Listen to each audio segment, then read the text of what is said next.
Hi everyone. నేను అమ్మ అయితే అక్క వాళ్ళ ఊరికైతే స్టార్ట్ అయిపోయాము. సో ఇది ఎక్కడ అనుకుంటున్నారా? నెల్లూరు టు జమలమడుగు అనమాట.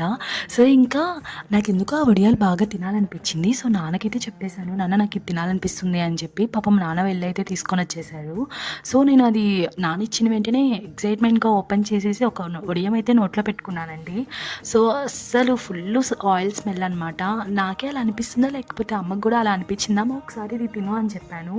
సో అమ్మ చెప్పింది బాలేదు, పక్కన పెట్టేశానండి. ఇంకా పడేశానులేండి ఫైనల్గా. సో నా వడియం చూసిన వెంటనే నాకు అండ్ స్కూల్ డేస్ అయితే గుర్తుకొచ్చాయి. అండ్ ఆఫ్టర్ మనకు లంచ్ అయిపోయిన వెంటనే బెంచ్ కింద పెట్టి తిని అండ్ మనకు ఒక టీచర్ ఎవరైనా వచ్చిన వెంటనే మనని తిట్టి బయట నిలబెట్టిన రోజులు అయితే గుర్తుకొచ్చాయి అనమాట. సో ఫైనల్గా అయితే నేనైతే హైవే అయితే క్రాస్ చేశానండి. అండ్ సో అక్క దగ్గరికి వెళ్తున్నాను కదా, సో చాలా ఎక్సైటెడ్గా ఉంది అండ్ బుజ్జి వరాన్ని చూడాలని. సో ఇదండి నా vlog and thank you for watching and let's waiting for the second video again. Bye bye.